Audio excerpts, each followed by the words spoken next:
to Pete and Hannah's Watch List. I'm your host, Pete Mitchell. I'm here with my great co-host, Hannah. Hello, people. Hannah, we're here today for the AFI Top 100 Revisited show, where we look back at the 2007 Revisited Top 100 movies for the American Film Institute. We're here today for movie number 90, which is Swing time. Swing time. But before we begin, tell the viewers and the listeners what they should do. Pretty please leave a like and subscribe to our channels. And leave a comment down below your feedback and your favourite top AFI Top 100 movie so far. What's yours so far, Hen? Currently, I don't know. It's between Do the Right Thing and Swing Time. Oh, wow. Oh, wow. Yeah. Mine is... That I've watched so far. Pulp Fiction, Do the Right Thing, or Yankee Doodle Dandy. Oh, yeah. Okay. Yeah, that's where my head's at. Yeah. Hit the notification, you'll get great content like this one. Including, we interrupt this regular programming where we talked about some good shows today. Mr. and Mrs. Smith, I got to watch that last week. Watched all the episodes in one day. Fantastic. We also talked about, on my show, True Detective. Yeah. Curb Your Enthusiasm last season. And we've been watching Masters of the Air. How have you found that? Masters of the Air? Haven't had a chance to talk to you about it. Wow, it is actually a really great... Apple really does know how to make excellent TV shows, because that's just great television watching right there. Apple does a really good job at TV, not so good at movies. Nope. And we'll talk about that But their soon. TV shows, picking like really well-known actors, putting them in movies, putting them in shows that just work. I don't know. I don't know. I digress. We're here to talk about the AFI Top 100. Yes. It's movie number 90, and it's Swing Time, made in 1936. It wasn't on the original list, and now it's been revisited and added to the list. Yeah. It was released August 27th, 1936. Goes for 103 minutes, and it's available on Apple TV. For buy. Purchase, yeah. Yeah. This is the sixth collaboration between the great Fred Astaire and the great Ginger Rogers. Both great. Have you seen this film before? I've not seen this particular film before. I haven't seen this one before. It's my first time revisiting this list, so I haven't seen the movie, like, even little bits. Yes. Yeah. I've seen parts of this movie due to the fact I'm a huge Fred Astaire lover, and I love Ginger Rogers' work as well. And so I've seen clips from this film in particular, because they have a few iconic moments. And it's about a man that is trying to make his fortune to marry his fiancée. Yeah. So he needs to make $25,000. Yeah. And so he moves to New York, and he tries to make his money. Yeah. He's a bit of a gambler. Yeah.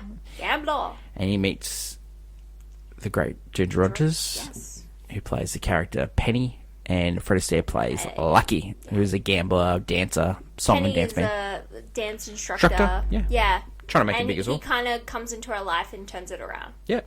The maker's studio is RKO Pictures. Mm-hmm. It was built on the back of Rogers, Astaire, Hepburn and Grant movies. Yes. Yeah. Also, the King Kong movies. King Kong won't be until like 1939. Do you know what the best movie that they made? The best movie they made? Yeah. Fred and Ginger? RKO Pictures. RKO. It's also ranked in the AFI Top 100. I think it's King Kong, is it not? No, it's Citizen Kane. Oh, of course. The Great Orson Welles. So I didn't know that. Of course. RKO Pictures was later bought out by Howard Hughes. Yeah. And sort of run into the ground, and then they sold it off for parts. I've noticed that. As some of these films from their collection can be hard to find, especially. Most of the films of their back catalogue is owned by Warner's Discovery. Yes, it is. That is true. Story behind this movie: it cost $600,000 to $800,000, which is a fairly normal amount for a musical at the time. Yeah. It was based on an original idea by his name was Elwyn Gelsey, and he was tasked of writing the script, but he couldn't come up with a script that they liked, so they went to noted playwright who had written many plays. Okay, Howard yes. Lindsay, who also wrote the book for Sound of Music. Really? Yeah. Incredible. Yeah.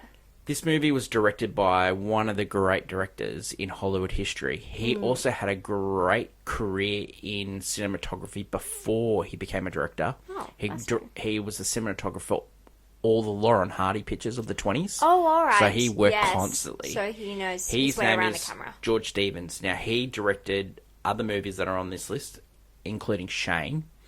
He was also the best director for The Giant, which starred the great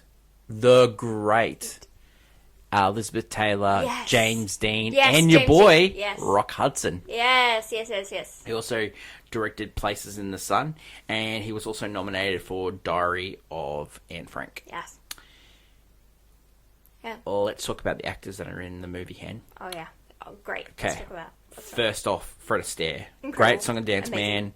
They're talking about doing Yep. multiple different movies with him in it. Yep. So Yep. Jamie Bell is noted to be they're doing a Fred and Ginger, and Tom Holland is doing just a Fred Astaire one. So Directed by Paul King, who directs the Paddington and Yeah. Wonka movie. So some of his best movies: Top Hat, Easter Parade, Holiday Inn. Yep. He's worked with the best. Blue Skies. He's worked with Matt. Bing Crosby. He's worked with Audrey Hepburn, Ginger Rogers. What's fascinating is Fred Astaire is known for his more classical tap, being a swing, of course. Yeah. And so he was a giant in the dancing industry, and then you have Gene Kelly, right? Yes. Who will be in a later movie down the line in Singing in the Rain in this top AFI. Way to give it away. It's an iconic film. And Was that featured in Babylon? yeah. And these two never really did a film together, but they have done moments. They did one skit together in a celebration, and then have always come together, but they've never. It's so interesting how these two Were they in giants. Ziegfeld Follies together? It was a Ziegfeld Follies Follies, yeah. clip, yeah, and they just play like two old men dancing. It's very funny. Another person that's in this movie was also in Ziegfeld Follies, Victor Moore, who's like the comedian in this Yes, movie. yes, Yeah, yes. he's in Ziegfeld Follies But as well. I gotta say, Fred Astaire is one of my favorite actors of all time. Yeah. Because I love musicals, and he always gets me. I tell you what he's underrated for, and the movies that I've seen him in, is his facial expressions too. He's good comedic timing. He's got great facial expressions. Yeah. It's always something, that's what I find when I look for in comedy. I love someone who can really act with their face. Yeah. And Fred Astaire's always had these, that's why when you see characters of him, he's overextended eyes and big forehead and stuff, so you really notice his features. Yeah. Ginger Rogers. Icon. That 10 movies they did together. This was this was successful. It made $1.6 million. But it was starting on the wane down. Yeah, I know. Like their previous movie was their biggest hit, which was Top Hat. It was huge. Yeah, Top Hat? Top Hat was a huge Yeah. hit. No, Huge I know hit. Top Hat was the biggest hit, but... Yeah, it was a huge hit for them. It was a year before this one, Yeah. 1935. She was also in heaps of movies with Cary Grant. She was in a movie with Jimmy Stewart, Shall We Dance? Shall We Dance Was with is Fred Astaire, yeah. But she was in she was in many of her works. I love she's also great by her own. She's I find her really funny. Yeah. She's really... Well, that's how she started. She was in the 20s. She was in a lot of comedies. She doesn't get celebrated enough for her comedic timing. She's more celebrated for her dance work. Yeah. But I think she was actually very funny. And there are movies in her roster that maybe not have aged well, but she's quite funny in them. Yeah. You got Beth Broderick in this well, and then I also mentioned Victor Moore before. The critics.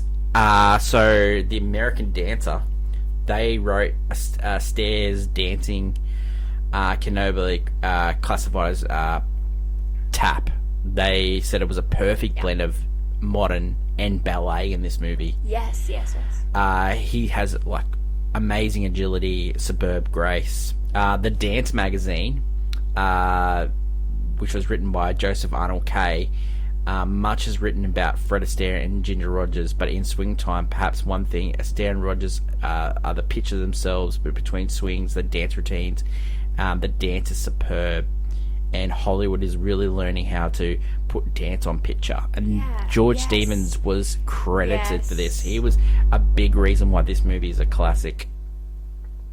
Variety also wrote about it, how this was a box office a triumph for Fred and Ginger, and this movie had a bit average above tempo than the other movies that they did. So it was more fast paced. It was a little bit funnier, and that they put that back down to George Stevens again. So interesting. Because his background was Lauren Hardy movies, so he brought that slapstick sort of comedy. He did. There is a lot of those moments in this movie, and so it was a lot more than previous Fred and Ginger movies. Academy Awards. So it was nominated for Best Song, which it won. Which The Way You Look Tonight. The Way You Look Tonight. Yeah, what a banger! Classic. It was also nominated for, like, there was a lot of different awards back in the 30s, where there's like Best Dance Sequence and all those things, because there were so many dance movies. So you gotta remember, at this time in movies, it had only been around as a film thing for 30 years. We'd just gotten sound. There was a boom time in the cinemas. This is called the golden age of Hollywood, because a lot of people are going to see cinemas the first time because it's got sound. This is like equivalent. So musicals were like the equivalent of what superhero movies were. They brought a lot of people. Churned out. Musicals were churned out, especially if you had two really well respected actors that people loved to see together. They churned out a bunch of these movies.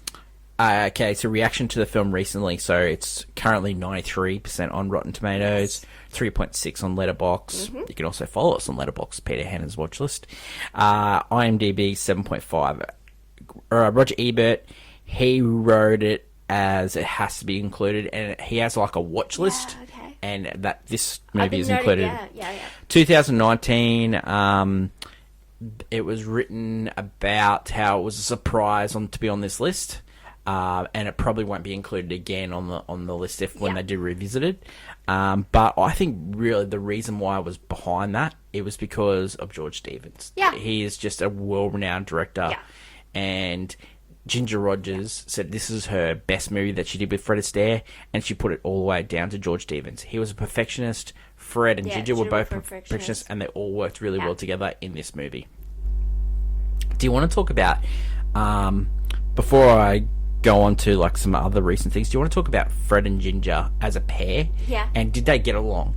I honestly, it's a bit of a mixed bag. They were professionals, to say the most. Like, to do 10 movies together, you are professionals at, like, they weren't, I wouldn't say as close, say as like a Spencer Tracy, Katharine Hepburn close. We're not talking about that kind of close. We're talking about two people that just, had to go into work together, and sometimes they worked really well and sometimes they didn't. There were fights sometimes on sets in a way, and just like sometimes, so particularly Top Hat, which always gets talked about, is the famous, cheek-to-cheek dance. She has this beautiful feather dress that she wanted to wear, and Fred Astaire and everyone didn't like it, but she refused to do the scene without it. Because the feathers would fall off, and Fred would hate that. She wanted it. It was done. It was on film. And that's one of the bigger fights. And then sometimes it's just, mainly it's just, you're just having two people who are perfectionists doing and just great on each other all the time. So, but a bit like me and you.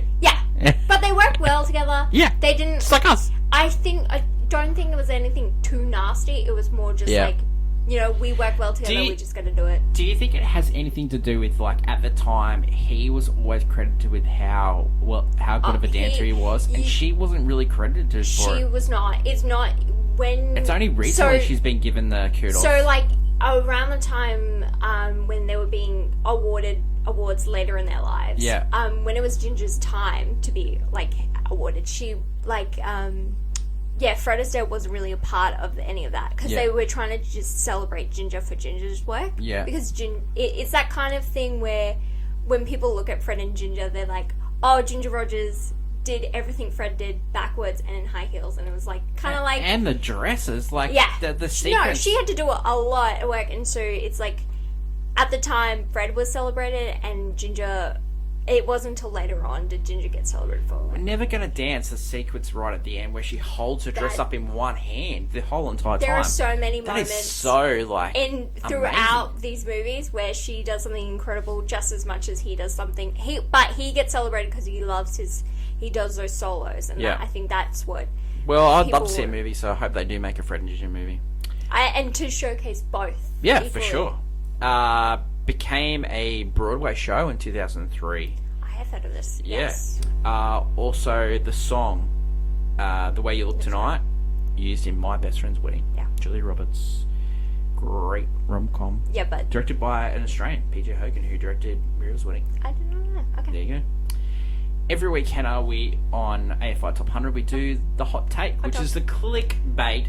Ooh-ha. We also do on movie news every week. Yep. Last week, we had your movie news, and you admitted that you were wrong. So that was a great time in my life. Hannah, do you want to start, or do you want me to go? No, I can go. Yeah, you go. Mine is, I think 100% Swing Time should be on the list in the sense that a Fred and Ginger Roger movie should be on this list because of these movies' impact, like Fred and Ginger's name on like the Hollywood pop culture zeitgeist kind of thing, where when you have a great pair, they're Fred and Ginger. They work so well together, you know? If any musical / dancing movie is got to be on the list, I think it should be a Fred Astaire movie. It doesn't have to be this one, it just has to be one of them. I'm saying that, but if you're going to choose one of their 10 films they did together, I think it should have been Top Hat, not Swing Time. Okay.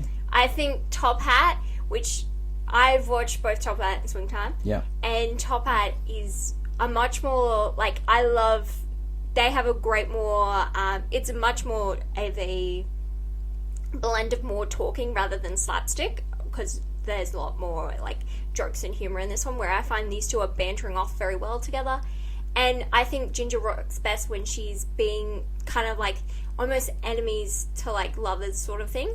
In this movie, she quickly stops, like, in Swing Time, she kind of, like, immediately falls for him, and then again when she finds out something, she's like, oh, but she's still in love with him, which is in every movie. But I think in Top Hat, it's done more like in a more clever sense, in a way that these two, she's like, oh, I don't.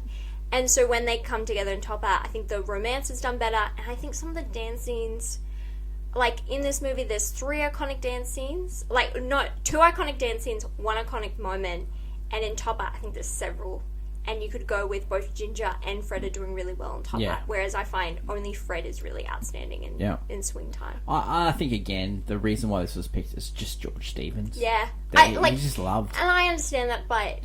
I think this won't be on the list when they redo it. But I will stand on a Fred and Ginger movie. It needs to be. Like, it was part of the golden age on it. Like, just like this, the first talkie should be in there. The Singing in the Rain should be in there.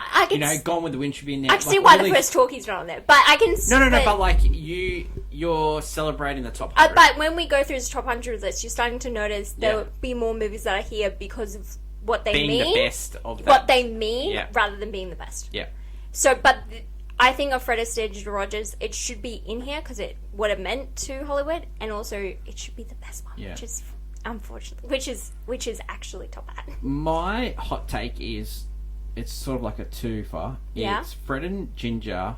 The reason why they were so successful is 2 things. One, they made it look so easy. People like watching things that look so easy, and when they go, oh geez, I can't dance like that. They make it look so easy, and even though it's really hard, like they had some scenes that took 47 takes to do, but they make it look so easy. And the other thing that they have, and I don't think they have it in the regular acting, is in their dancing, they're so compatible. They're so compatible. They're good heights for each other.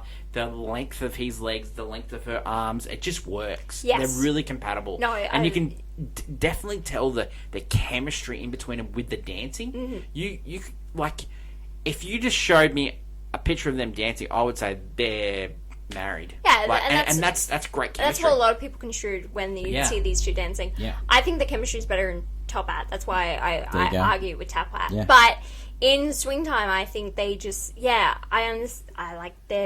they work brilliant together. They just so let's break this down. Let's break it Break no, it down. normally we get into the review section. Normally, like I like to break it down into like this scene, this scene, this scene. But let's break it down into the musical numbers. Yeah, pretty Okay. much. Okay, so let's break it down. So the first musical number is... This is one of their most iconic scenes. Pick Yourself Up. Yep. So this is a... This is your pick yourself up, and then the dance. Yeah, they do charming polka sung by Astaire and Rogers. And it's joyous, it's exuberant, it's a technical tour de force with the polka, the dancing. It's rhythms, it's got tap, it's got ballet. There's little ballet bits in it. I will say the reason I really do like this scene, and the reason it works, is because Fred Astaire can dance really well, and so in this scene he's pretending to not dance, like he can't dance, and so it's great to see you're seeing this guy just pretend he can't dance. Yeah. And that only works if Fred Astaire is a great dancer. Yeah. Because at the movie you don't know he can dance. So the Kearns and Field wrote these songs. Mm-hmm. They were famous. Yeah, Jerome Kern and stuff. Yeah. Yeah. So they had written that song for a stage play and a score. Which a lot of Fred and Ginger's work is usually just like Irving Berlin or another stage, like just rehash of chopped up different musics and put in. So the next one is The Way You Look Tonight. Which is not a dance scene. That's not a dance scene, but it's sung on piano.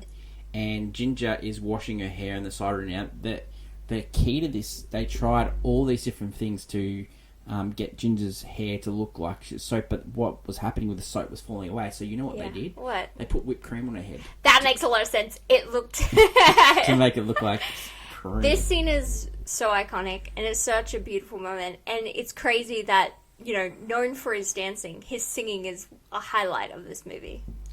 This song was also featured in Chinatown, which is on our list as well. Yes, it's a great song.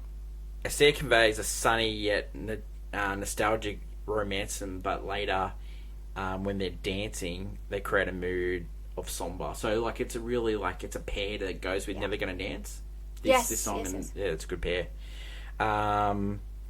This song is used, even though just the sound of it is used sometimes during the movie when you hear it. The next song they sing together is A Fine Romance, which they do, like a snow. This is their comedy song, which in most of their movies they have this comedic number. So not Swing Time, in Shall We Dance they have You Say Tomatoes, I Say Tomatoes. Let's call the whole thing off. Yeah. They have that song in Top Hat. They have a similar Rainy Day song. Yeah. So Astaire channeled Stan Laurel in this scene. Okay. So that's where he got his sort of ideas from, like that. Astaire wears the same coat in this scene as he does in Holiday Inn. You know what? Also, this set looks very familiar to Holiday Inn. Yeah, it does. So the next song is they go into the Bojangles of Harlem. Now this is where it becomes blackface. So blackface is banned now, and as it should be. I like that as a society we can look back on these movies and say that's wrong. Yeah. And so back then that wasn't. He was trying, because his favourite dancer was Bojangles. And so he was trying to do an homage to him, but it doesn't work. It doesn't work now. Yeah. But I would also say Fred Astaire also, he grew up, his work, he's did vaudeville and stuff. Yeah. And especially with these musicals, vaudeville, a very popular thing was to do that. And so you'll see a lot of these older movies, they have it. They have a scene with it. And it's crazy to find out, this scene is just amazing because it's it's a great dance. It goes for the first part. He's doing a tap dancing scene, and that was filmed in one take. Yeah, and he has just not broken. Then the shadow is filmed over 3 days. Yeah. Now, how they came up with that is Hermes Pan saw when he was rehearsing. He saw that there was a shadow. Yes, and so he thought, well, he can dance and we can create shadows. Shadow back-out dances. They created 3 with the visual effects artists that the RKO used for their horror movies. Yes. Because RKO were big in horror movies. And so they created 3 dances. So I filmed it over 2 days. and he created one, and then he created the silhouette. And that's how that came. And that was nominated for Best Dance Scene in the movies as well. It's actually... it is incredible. It's incredible sometimes when you look at some of these older films and what they're able to achieve with such limited technology. Then we go into Never Gonna Dance. Now, that was the famous scene. It took 47 takes. Great singing at the start. Then they dance up the stairs. There's like when they get up to the platform and they're spinning.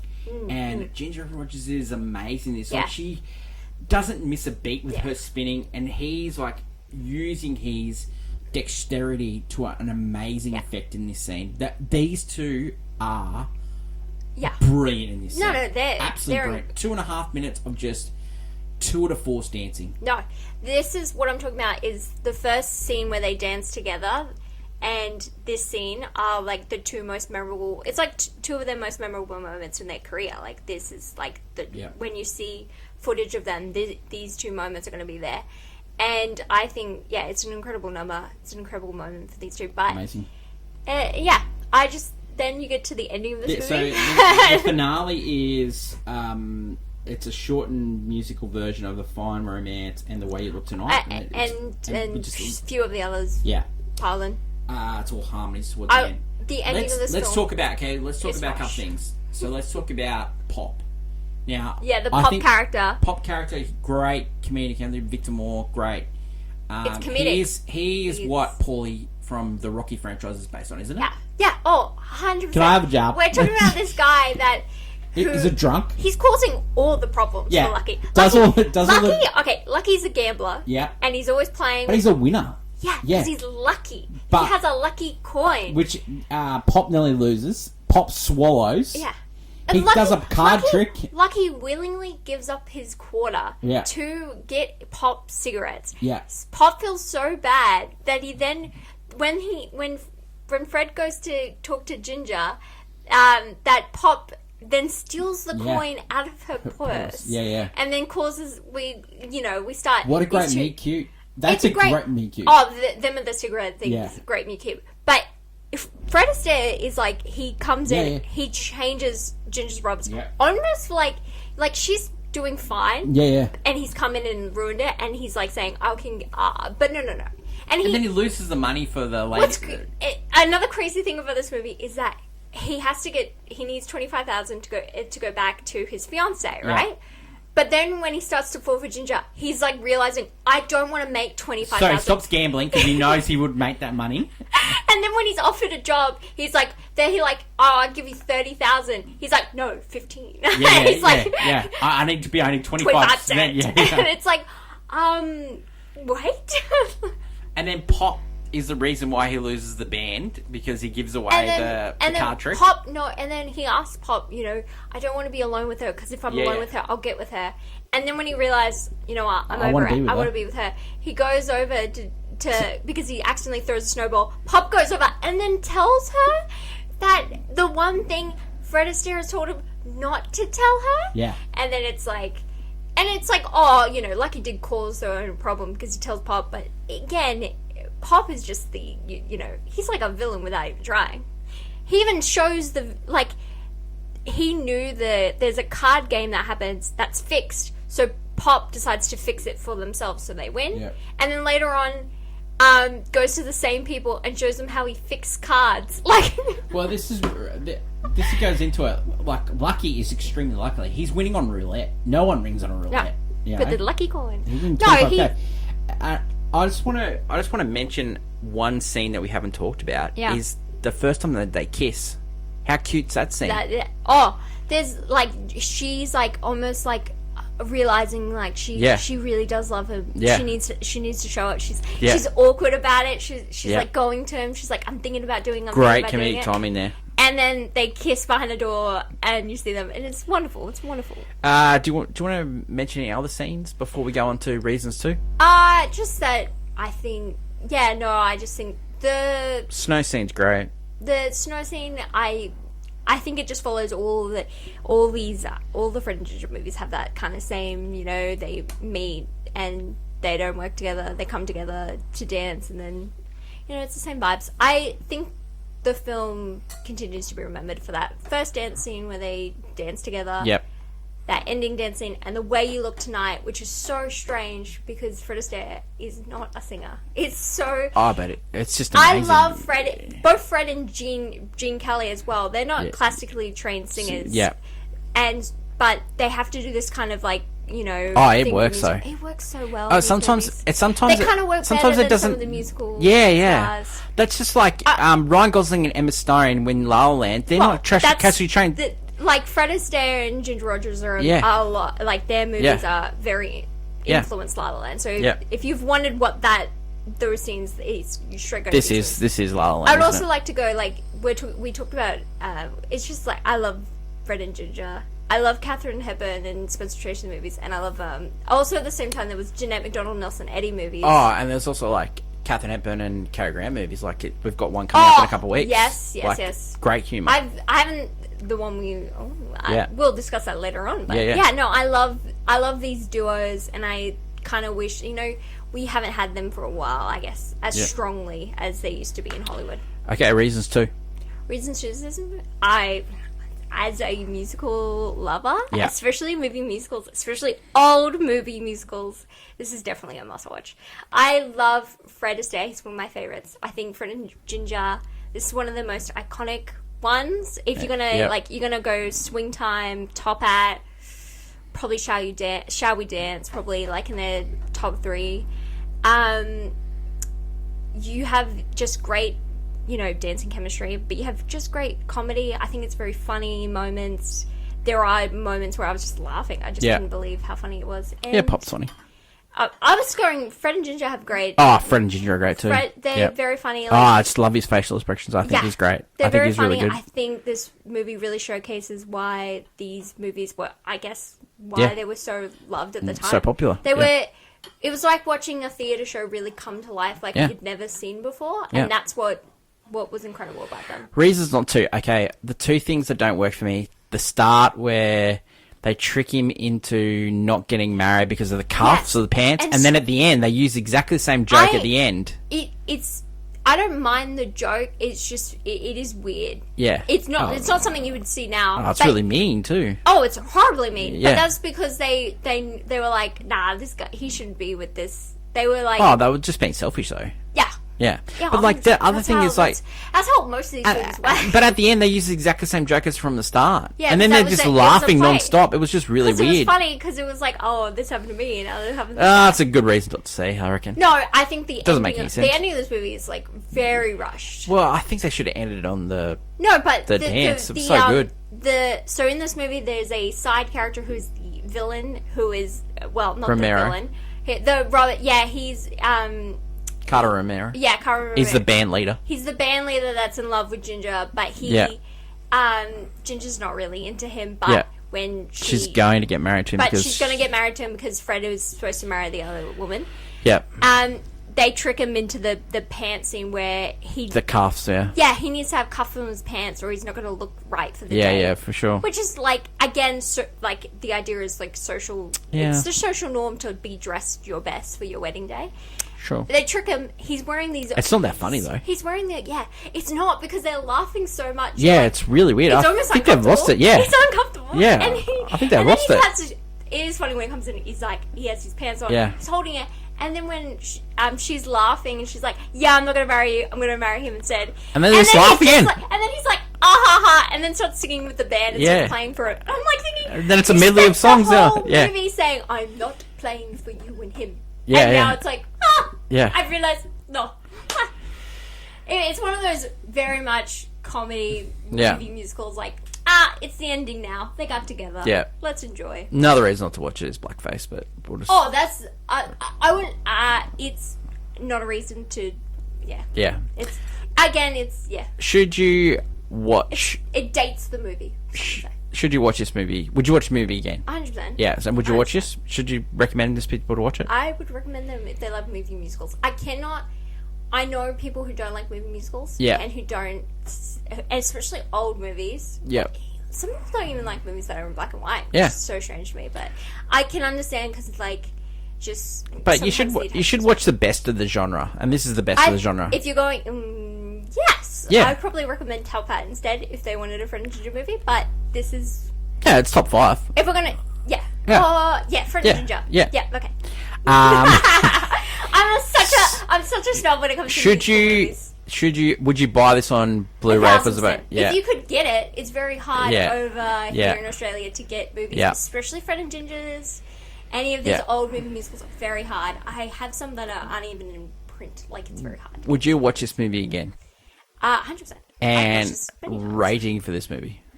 Personally? No, like, what are we going to rate it? It's really hard. I think it's a golf club. Yeah, it's a golf club. I think it's golf club because of the ending. If they didn't have the ending that they did... I would say golf club ending and also Ginger Rogers because I feel like I don't love her character kind of being hopeless romantic to him. Yeah. Halfway through the... Like, as soon as the first kind of, like, she gives in to loving him. Yeah. In previous other movies, it takes her the whole movie for her to kind of fully fall in love with him, and I just find this one is a little bit too easy for him, you know? Yeah. Just work harder for that. Well, that's a show. Get the ginger. That's a show. Yeah. That's it. I fall in love. Swing time. Love Swing Time. Love Fred and Ginger Rogers. Could talk about it a million... Don't forget to leave a comment, good or bad, a feedback on the show or the movie that we've just watched. Yeah. Next week, Sixth Sense. That's a completely different movie. Movie number 89, directed by M. Night Shyamalan, starring Bruce Willis. You get that on Disney Plus in Australia. So. We're going straight into... Like, we've gone back in time, now we're going straight past that. Yeah, so huge movie. Don't forget, we got What's Next, our movie review show, the show where we help you figure out what to watch next. And that, Hannah, will be... We're reviewing movies. What movies are we reviewing, Hannah? Argyle. And we're also reviewing... May, December. We're also reviewing May, December. So, incredible movie. We've got movie news this week, and I think it's my turn. Yes. It is. It's my turn. And we'll have the usual blockbuster, and it's 2010 championship belt holder. Yeah, don't worry. As we go into this list, you're going to get some interesting picks over by me. Great times. Thank you to Hannah. Thank you to everyone for watching and listening. Don't forget to like, follow, subscribe to our channels. You can catch us on Instagram, TikTok, Facebook, X, also Spotify, Apple, YouTube, wherever you get your podcasts. Until later in the week when we figure out, we go to What's Next, the show where we figure out what to watch next. It's bye for now. Bye.